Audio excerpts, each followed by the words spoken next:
first introducing all of our panelists this afternoon. I'm going to start with Ayesha Kreutz, sitting right here. And Chaplain Ayesha Kreutz is an active Republican. She serves as a corporate chaplain with Chaplain Fellowship Ministries, and she also serves as president of the Frederick Douglass Foundation of New York. She works with a number of area pro-life groups and also a number of community organizations. And followed by Ayesha, I'm going to welcome Monroe County Legislator John Lightfoot. He's a lifelong Rochesterian. His interest and inspiration for politics dates back to when his uncle, the late Honorable Willie Walker Lightfoot, also served in the Monroe County Legislature. And John Lightfoot is a community advocate and volunteer with a number of neighborhood and community organizations. Next, we have Valerie Sinclair-Chapman, and she's a senior lecturer in political science at the University of Rochester. She's also director of the graduate programs for the David T. Kern Center. She's published a number of books and articles, including The Keys to Legislative Success in the U.S. House of Representatives. And then following, we have Henry Smith Jr. He is a former Kodak employee. He retired in 1987 after 32 years with the photo giant. And shortly thereafter, he began his political career. He has served 4 terms as Orleans County Legislator, and he serves in the RGRTA Board of Directors, as well as on the Orleans Genesee Community Action Board of Directors, to name a few. And he currently owns and operates the HLSJ Driving Academy. And last and certainly not least, Mia Hodgins. She's a community activist in Rochester. She has served as a campaign staffer for a number of candidates running for office locally, nationally, also internationally. She worked as part of the Labor Party re-election team under former Prime Minister Tony Blair. And in 2011, she ran for the Rochester City School Board. You know, looking at this film and looking at the history of how things have moved and shifted, with African Americans predominantly supporting the Republican Party line, and then we see the shift, especially predominantly after Johnson's presidency, to African Americans being more drawn to the Democratic Party line. How is it that right now in 2012, we just don't seem to have that balance? We heard it from Edward Brooke, we heard it from Tavis Smiley, Cornel West, the need for a solid 2-party system. There just doesn't seem to be that balance when it comes to African Americans being drawn more to the Republican ticket. And whoever would like to take that, we can go with it. I think you see a lot, and you heard it in the film, that a lot of people, they vote Democratic because this is what my parents did. And I will continue to do that. And they really never take a good look at the other side to see what's being offered. I don't know that I have a super short answer, but I think that what the film brings up is that African Americans want a competitive 2-party system. I think that we need to call on the parties to present viable platforms that allow for choice for African Americans. So to suggest that, well, I think we need to be careful about suggesting that it is, the onus is on Black voters to somehow give a party a chance when they are not going to be responsive. So I think the work of recruiting African Americans to the Republican Party belongs to the Republican Party. And I think that African Americans have historically sought to be kind of swing votes, particularly in urban communities, right? And so up until the 1970s, African Americans were still kind of going back and forth between Republican candidates and Democratic candidates. That's what they hoped for. That was a strategy in presidential elections.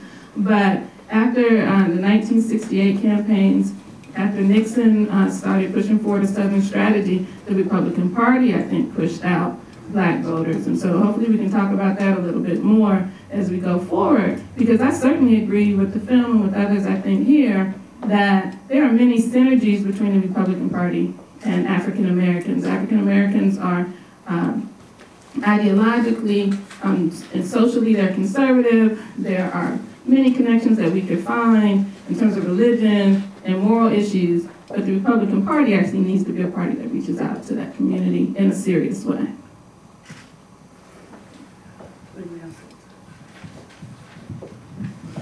Well, I agree with both of you, actually. You know, I think that a big part of it is you know, the Republican Party has lost the media war, and they lost it a long time ago, partly, you know, for both of the reasons that the other two pointed out.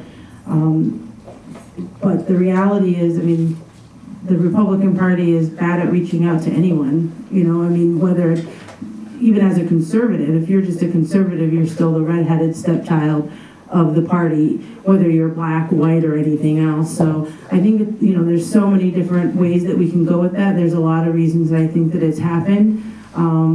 But if we as individuals go forth and say, you know, I don't, you know, I know as a black Republican, you know, I don't expect and do not want necessarily the Republican Party to reach out to me. It's my party. You don't have to invite me to my party. It's mine.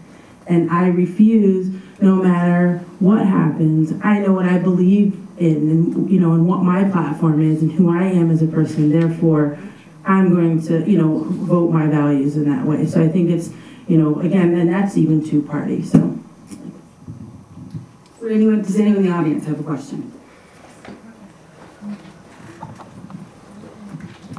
I'm Walter Cooper. I think it's a little too glib to look at the historical transition of the black voter from the Republican Party to the Democratic Party.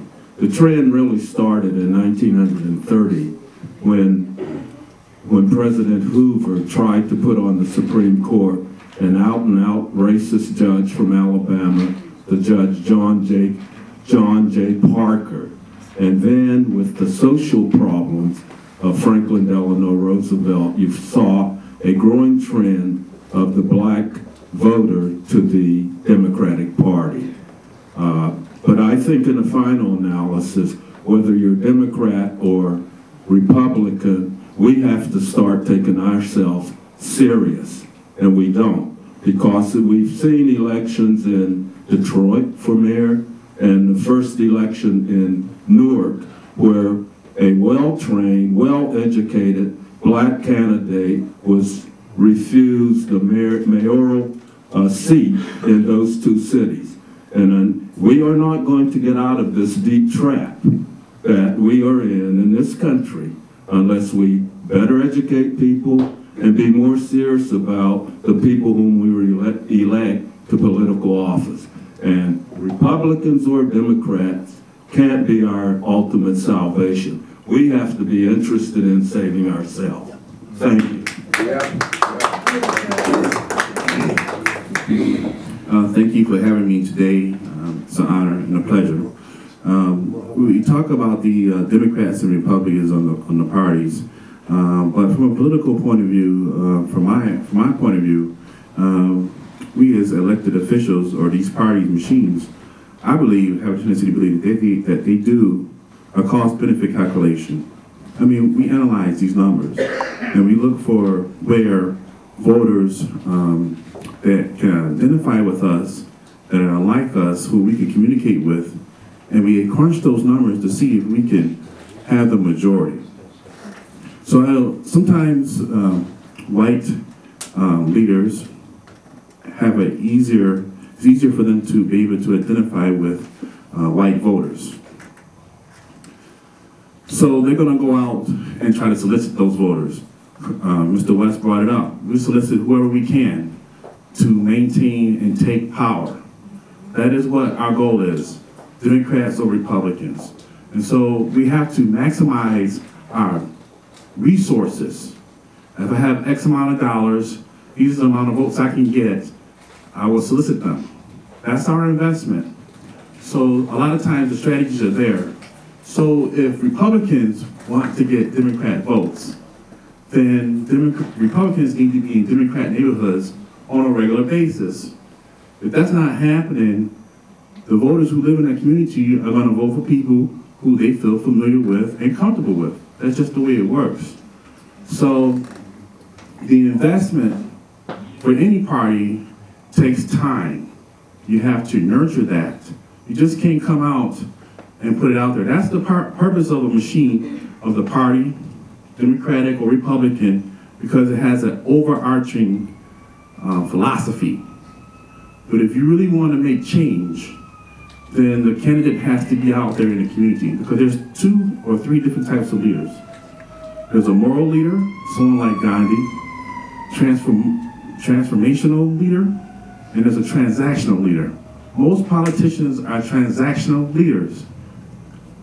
Give me your vote, I'll give you a job. They're promises. And this is the message that people want. When I'm out there knocking on doors, what are you going to do for me? And so this is the message, and this is how people get identified with others. And I think that that is something that any candidate needs to do. Thank you. I think it's very important for us to realize that we're not just votes, we're actually people.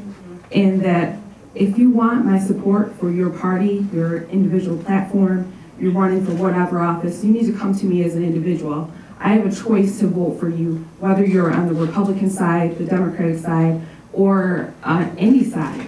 I myself ran as a third-party candidate by creating my own party line, as well as being endorsed by the Working Families Party when I ran for school board in 2011.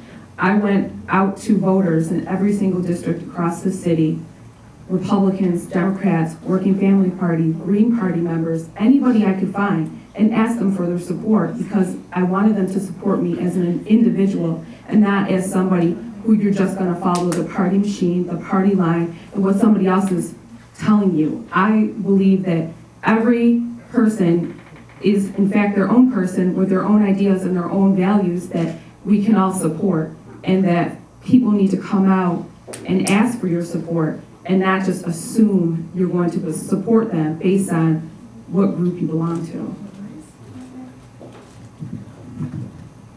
Thank you. I guess I wanted to kind of respond to Dr. Cooper. I don't think he would necessarily point directly at me, but I wasn't trying to give a kind of glib response about history. What I am suggesting is that Black voters are smart and strategic. And so when we think about, that Blacks vote for the Democratic Party just because their parents did, or because they've been bamboozled, or somehow duped into doing so, I think we take away the kind of smart, thoughtful voter impulses that are relevant in the Black community. And so historically, we have seen that Blacks were perfectly willing to vote for Republican candidates who recruited their votes, who offered them something, who put something on the table and actually invited Blacks to not only come and have a seat, to not only show up, to not only be window dressing, but to actually contribute to agenda setting. And I think that makes a difference. And so, I think back to somebody like Adam Clayton Powell, who's clearly a Democrat, born and bred Democrat from Harlem, but he broke the party ranks to support Eisenhower in 1956. Black people were perfectly willing to support candidates who would be responsive. And I think that Powell's example, as well as other examples, point to the desire to be a swing vote, to somehow be in the middle with that small number that can swing the vote from one presidential candidate to another.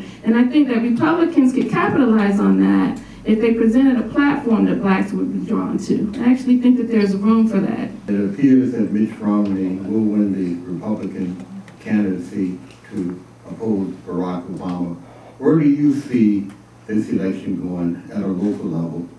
And one other comment I want to make, and I want you to respond to. I had the opportunity to talk to, at one time, the third ranking member of the Republican Party, who happened to be an All-American football player from the state of Oklahoma when they won the national championship, J.C. White. And I asked him about the Republican Party. I said, what is the basic fundamental philosophy of the Republican Party? And you know what he told me? He backed up a few steps and he said, we kill each other off, we bury our dead, and we go back to business as usual. That is the Republican Party. And if you understand that, within the Republican ranks, you might survive. But that, he told me purposely, is the Republican Party. So I'd like to hear your comments on the upcoming election and the basic philosophy of the Republican Party.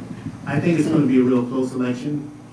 I do believe that if the Republicans, especially black Republicans, going to have a good shot at this. They're going to have to go out and do some soliciting to the community. You just can't put a message up and expect everyone to follow it. I do believe that they would have a good chance of doing that if you go door to door and ask for a person's vote. And I got to tell you that years ago, before I got involved in the Republican Party, I lived in Rochester prior to that. And when someone came and asked for my vote, I gave it to them. I really did. But I do believe, though, that if you want someone's vote, you got to go out and ask for it. I do believe that Romney will have a good shot at it.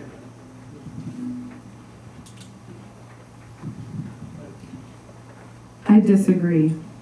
I don't think that Mitt Romney will have locally the support that he made nationally. And I do think, though, on a national level, Mitt Romney does have the best of any of the Republican potential nominees to gain the support because he is such a liberal Republican, I believe. He's more in the middle. He's a moderate Republican. He, as the former governor of the state of Massachusetts, had a form of what Republicans like to call Obamacare, a statewide health care system. Their state was also the first to have legalized gay marriage. And so there was a lot of liberal agenda items that were passed under Governor Romney. But locally, I don't think they'll have the support. There's not enough Republicans in the city of Rochester, although there are 60,000 of you. Some of my friends are in the audience. And in the city, I don't see it. New York is a Democratic state typically, and I just disagree. As far as the Republican Party getting people together and killing off the challengers, historically that's what we've seen. Unfortunately, they haven't been able to kill Romney off. He's been running for president for about 10 years, I don't know. But I think that's one of the strengths of the Republican Party, actually, is that they do kind of kill everybody. They rally behind one person and kill off the others, whereas the Democrats will fight it out until the end. And so that can be a strength in that they will all support eventually one person while we're still infighting. I mean, I'm curious about that question. I think that J.C. Watt, I think he was influential in the Republican Party. He really pushed the Republican leadership to support historically black colleges and universities, for example. So he was elected in Oklahoma with a majority white constituency, but when he got to the Republican Party, when he got to Congress, he said that there were still important issues to him in the black community, and I think that he demonstrated a way for black Republicans to really be influential in changing the quality of life or experiences for blacks on the ground that could work with other, throughout the Republican Party. In terms of kind of knocking off their own, I wonder if J.C. Watt wasn't talking about himself, right? So at the end of his experience in the Republican Party, I think there was some bitterness that he wasn't able to move as far up in the ranks in the Republican leadership in the House of Representatives. I think as well about Colin Powell and the way that the Republican Party kind of distanced themselves from him after, around the 2008 election, and this whole idea of rhinos and who's a real Republican. And so there are some risk associated with black candidates or black Republicans who would sincerely push an agenda that's responsive to a black community. If the Republican Party could be more open to those kinds of proposals, I actually think that the Republican Party could be much more competitive in the black community.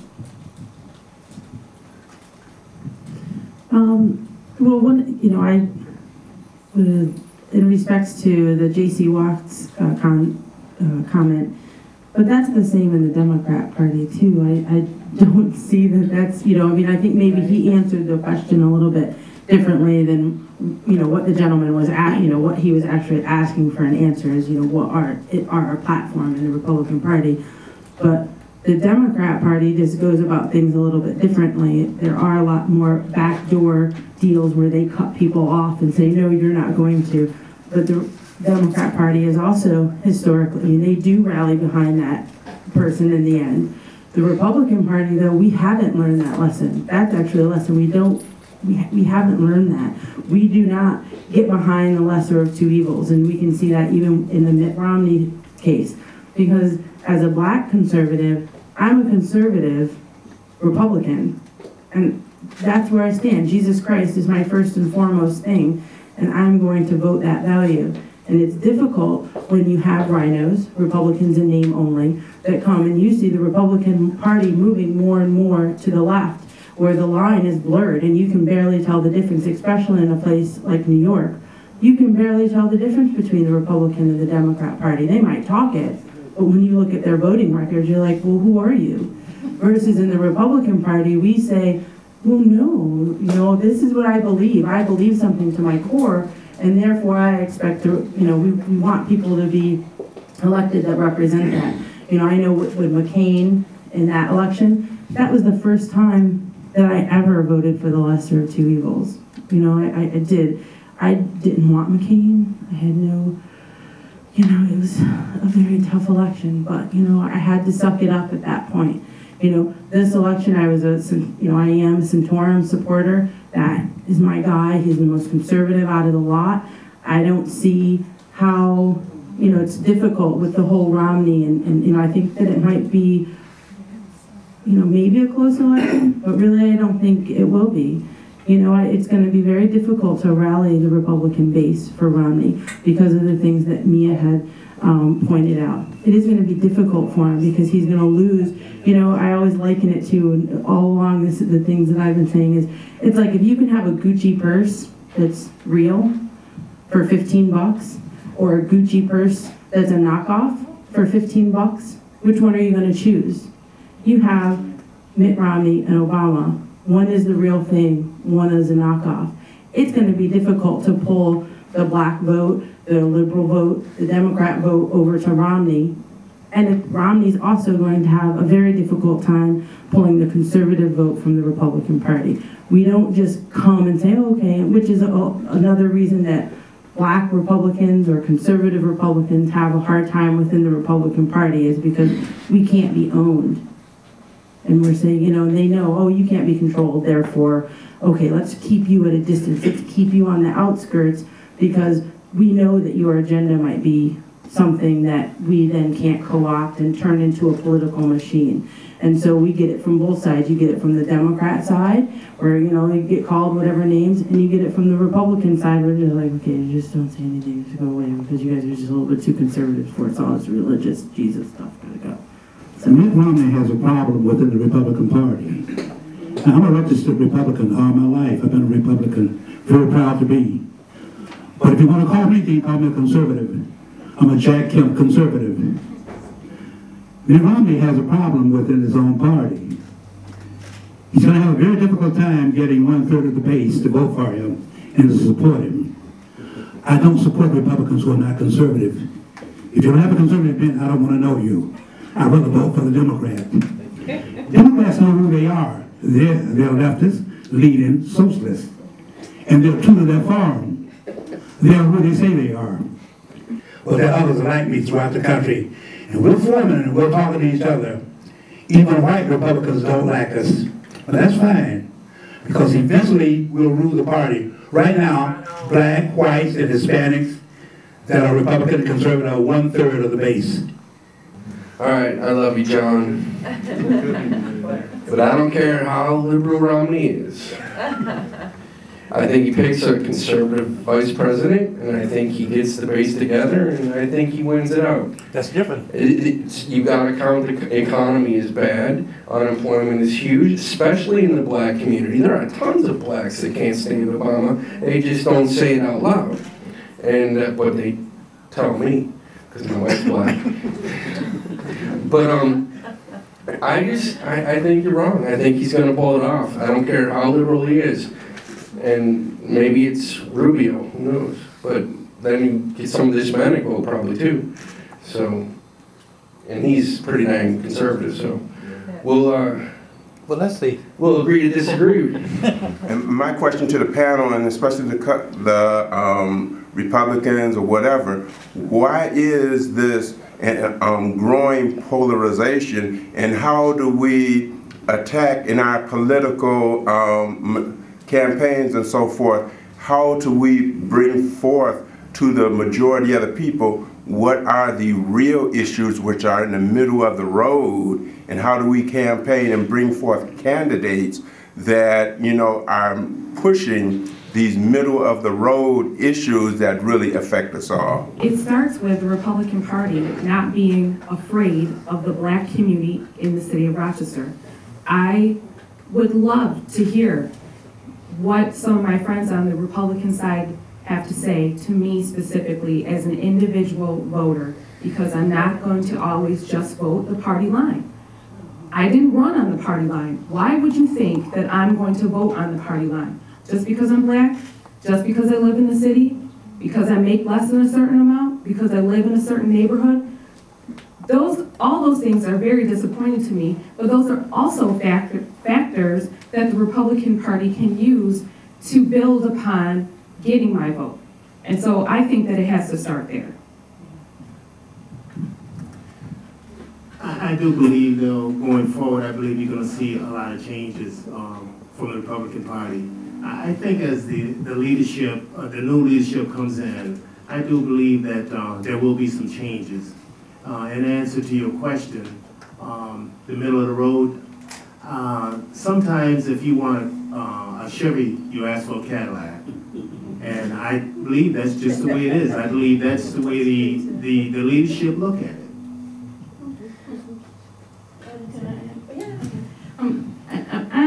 I think that's actually right on point, that most Americans are right in the middle. You know, there's this book called The Myth of the Culture War, and it basically says, it's based on, I think, 2004, maybe 2008 elections. And it basically says that Americans, if we kind of had a distribution that of a bell curve, that we are closely divided, right? And so we might be Republicans or Democrats, but we're really on that bell curve, right? Most of us are right in the middle somewhere. And so we are closely divided on questions like abortion. We're closely divided on questions like the death penalty. We're closely divided on a whole range of issues. We're not deeply divided, so that there's just really small numbers in the middle. There's a lot of us very much in the middle. And I would argue, too, that politics is about compromise.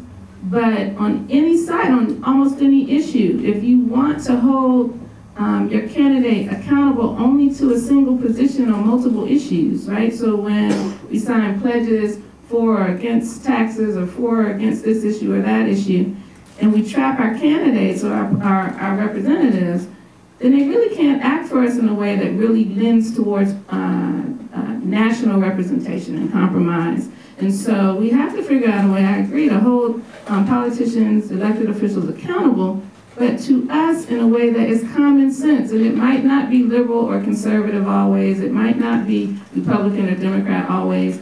I mean, I'll tell you one thing, forgive me, I've forgotten his name, but the Republican that comes on WXXI on Saturday morning, Robot. It's my former boss. Okay, very good.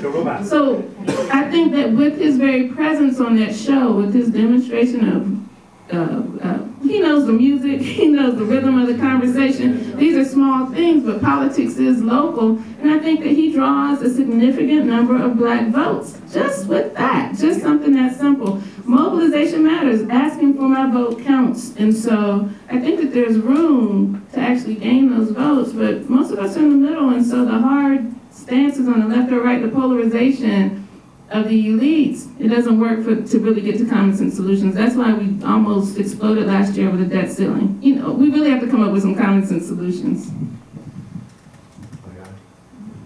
I can speak now. I talk all day. You asked for it first, so. Are you sure? Yeah. All right. I don't. Let me say something.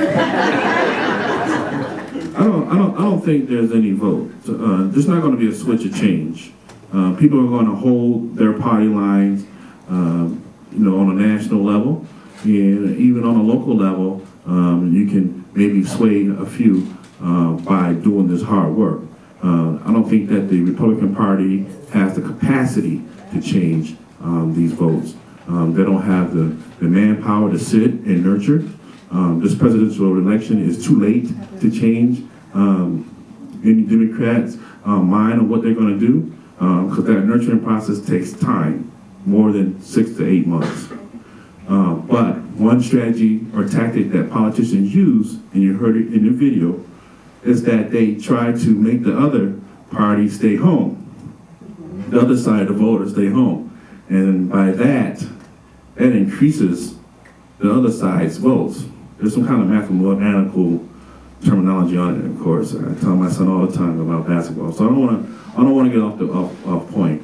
But I don't see votes switching parties.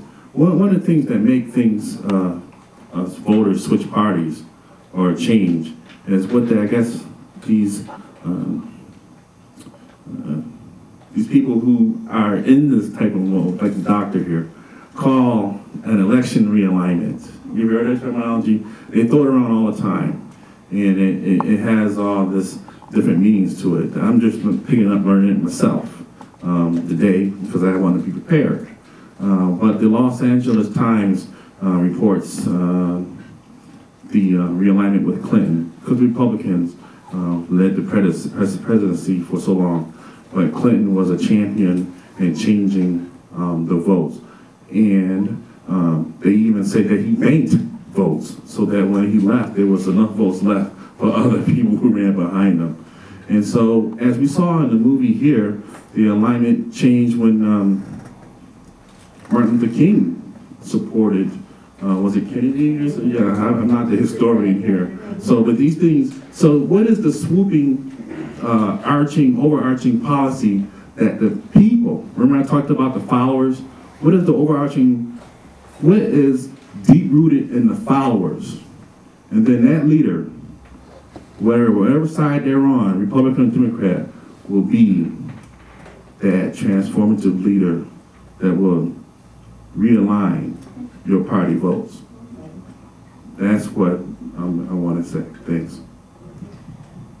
With the polarization part of it, I mean, it is, you know, and I am, you know, I'm as far right as they come, you know, so I'm just putting that out there. Now, I'm not a party person, you know, so, I mean, that's just who I am. So I'm coming from that perspective, okay?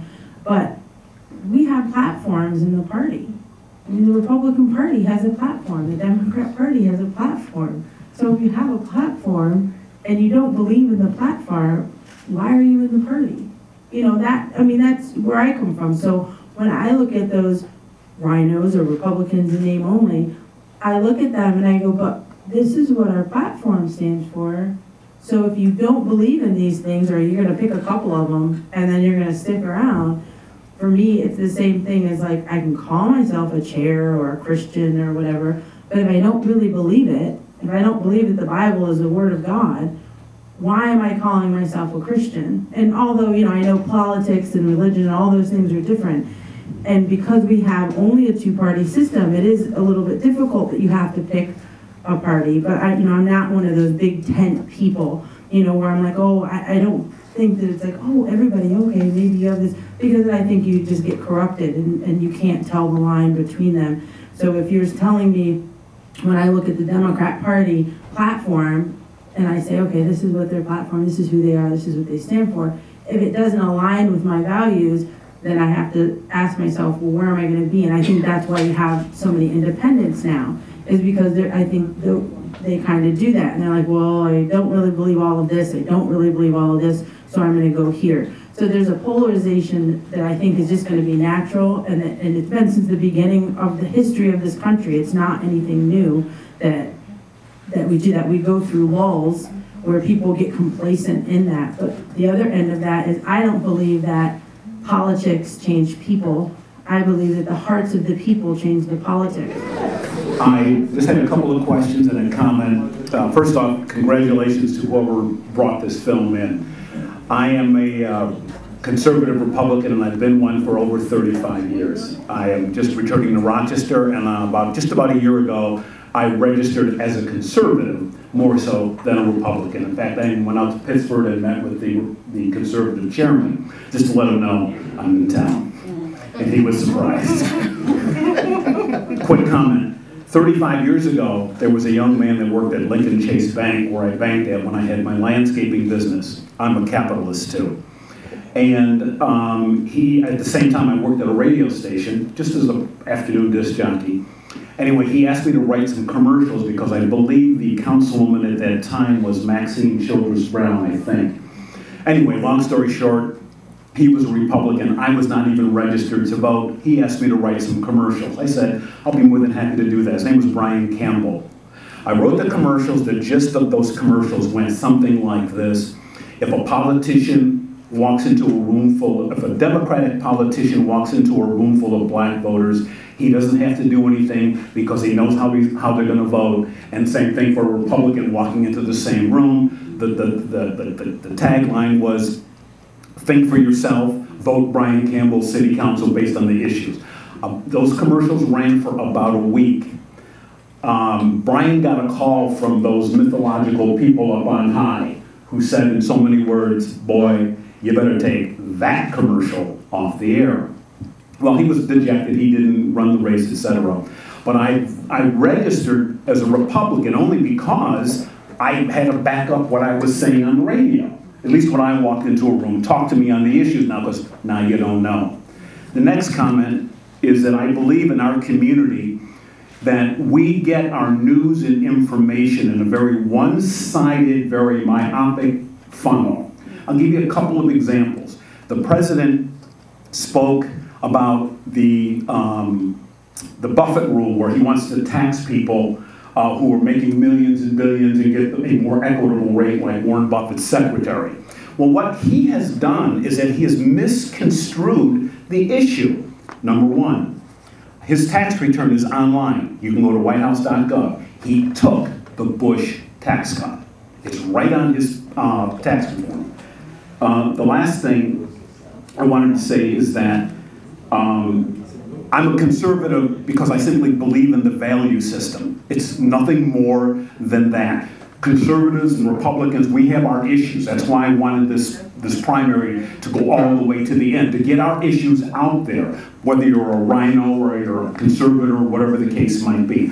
Black people deep down are conservative, but if you'd like to debate the issue afterwards, I'll be more than happy to convince you otherwise. Well, I actually really didn't have a question. I had a comment after listening to the panel. Because now I'm doing some deep thinking about becoming an independent. That's funny. Only because when I listened to Ayesha when she was saying something about, oh, she had to suck it up and go vote for McCain, and I was like, no, I wouldn't vote for McCain. I would stay home. You know, so that's in me it wouldn't have been counted anyway. So, and then when somebody said, well, black people talk about Obama. Or they don't. I am kind of upset that he didn't do all of the things that he said he was going to do, but from what I'm understanding about the whole thing is that he hasn't had support in the Congress or in the House. So, you know, it's going to be tough for me to decide, you know, how I'm going to do it, but I think I will vote for him before I would Mitt Romney. But this conversation has been very hard because they say one of the things you don't do in public is talk about politics. And, you know, there's some opinions that's been said right there on the panel that's been very powerful and explosive. So it gave me some deep thought. And this is why I was kind of busting at the seam, but I lost my main topic. But a lot of things like Cornell and Tavis, what they were saying is that if the Republicans figure out how to change and cooperate or engage other people, and they say they may not believe them at first, would be the right thing. But then Tavis said they figured out that they don't even need our vote. So why would I vote, you know, for somebody who don't hang out with a party, who don't want to hang out with me? And when I'm in that booth, I'm a registered Democrat, but I don't vote all the way across the board Democrat. Politicians do a cost-benefit calculation when they're out there. especially on national races. It's all about those dollars and cents and getting employed sometimes for these candidates. And they trade, and they sell us out sometimes. So it's up to us to work to try to hold them accountable. Thanks. I think I'd like to say just two things. One is that when you look at the kind of the shift that you see in the Democratic Party, it was deliberate. So you can remember, at least in history, the '68 political Democratic National Convention. It was crazy. So blacks were complaining about not being present. You know, the Vietnam protesters, all of these kinds of responses. And afterwards, the Democratic Party took a deliberate step to diversify its delegation by deliberately increasing the numbers of women and minorities in the party. The Republican Party could do the exact same thing. In doing so, and increasing the delegates, whether it was conservative, whatever those important demographics are, they would actually then have people not only invited to the table, I think that's what Christine Todd Whitman said, not only invite them to the table, but actually let them help set the agenda. When they do that, when they have common sense representatives of the party who go out into the community to win, then I think it'll work. What I actually think is going on in the Republican Party is that there's risk associated with having too many black faces, because they may actually lose white voters who they think are racist. I'm not suggesting to you that I think that white Republican voters are racist, but if the party believes that they are, or that they are racially conservative, then that is how they're going to respond in their policies. And I think that the Republican Party needs to give more credibility to its own voters, to move them so that their party looks much different, and they will actually be black voters, I think, will be much more responsive, precisely for the reason that Ayesha is saying. The other thing, this last comment, is that you look at this recent commentary from the Republican Party candidates, and I tell you, it's not very inviting to a black voter. So when Newt Gingrich says, you know, I want to be the party of paychecks instead of welfare, I'm thinking, who are you talking to? You know, what do you mean? And he's not inviting me to the party. He's signaling to people who he thinks are listening to him that don't look like me. And so, and I had the same critique of Rick Santorum, who I actually liked as a candidate because he was consistent and straightforward. But when he talked about, you know, blacks and those entitlements, it's a signal to conservative, white conservative voters that they act in a way that they think that black citizens are somehow going to take from this country instead of giving back. And I think that our leaders, we should call on them to lead more, to be transformational, and to not kind of pander to the base nature of who we are. And so last thing is the Republican Party in 1970s, 1960s, there was Lee Atwater said, all you need is 20% of the black vote, Republicans stay in office. I actually think that's true. So if Republicans want to actually be strategic about winning, then they actually need to come up with strategy for recruiting just a sliver of black voters, and it could change the outcomes. And let me just say that that's not what I'm advocating for. So I hope that people will turn out to vote in November. I think it does matter that we turn out to vote, but I think there are some sincere ways that the Republican Party could do more. Thank you. I just want to thank you all for this opportunity that you've given me today to come here and say a few words. And I want to thank you, Kevin, for the invite. And as to Newt Gingrich, I think he's out. He's just wasting everybody's time, really. I live in a county of 44,000 people, and there's only 7% of us there, 7% being people of color. And I was elected to the legislature.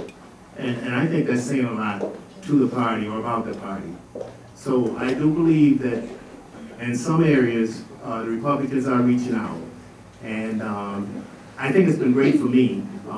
And I certainly am always out looking for or to recruit people to go out and vote, especially Republicans, because I think there's opportunities there. I also want to thank everybody for coming today and learning this valuable information, watching this film. I think it was very enlightening, and you could have done a lot of other great things around the city of Rochester that's becoming a lot more culturally inclusive to all of our people here.